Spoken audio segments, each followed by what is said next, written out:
Tignan nyo mga bossing, pinagapang ng Pinoy ang isang knockout artist ng bansang Japan. At ang matindi pa dito, halos hindi na talaga ito makatayo papunta sa kanyang corner dahil sa matinding pinsala ang natamo nito mula sa kamao ng ating kababayan na si JR Inson, tubong Davao City, Davao del Sur. Ang Japanese na ito mga boss ay si Ryota Yada, isang boksingerong iniiwasan ng kanyang mga kapwa boksingero sa Japan sa kadahilan ng matindi talaga at mabibigat ang mga kamao nito. Sa katunayan mga boss, meron itong 85% na knockout to win ratio. Kaya naman sa kapwa nitong mga Japanese na nasa kanyang division, kung ayaw nilang madungisan ang kanilang mga malilinis na kartada, mas mainam para sa kanila ang pag-iwas na lang sa boksingerong si Ryota Yada. Ang nakakagimbal pa dito mga boss, ang huling 6 na laban nito, lahat ay tinapos by knockout. May 2 dayuhan pa nga na galing sa bansang Thailand ang tinapos sa knockout, at hindi rin nakaligtas sa 6 na iyon ang dayuhan na galing pa sa Brazil. Tinuldukan talaga siya sa pamamagitan ng round 4 technical knockout. Kaya naman mga bossing, noong dinayo ito ng Pinoy sa mismong baluarte ng kalaban sa Edion Arena, Osaka, Japan, dito talaga siya nakatikim ng kamaong hindi niya pa inaasahan. Ang kanilang laban na ito mga boss ay isang 12 rounds na bakbakan. Nakataya dito ang noy bakanting WBO Asia Pacific welterweight title. Ang Pinoy mga boss na si JR Inson ay may kartadang 12 panalo, walang bahid ng talo, at siyam dito ay tinapos by knockout. Samantala ang kalabang Hapon naman mga boss na si Ryota Yada ay may kartadang 12 panalo, may 3 talo, at 10 dito ay tinapos by knockout. Huwag na nating patagalin to mga boss, bakbakan agad.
Hanggang dito na lang muna ang ating video ngayon mga boss.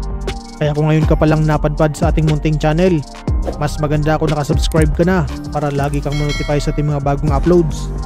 Maraming salamat sa inyong walang sawang suporta. Mabuhay, ingat po, and God bless!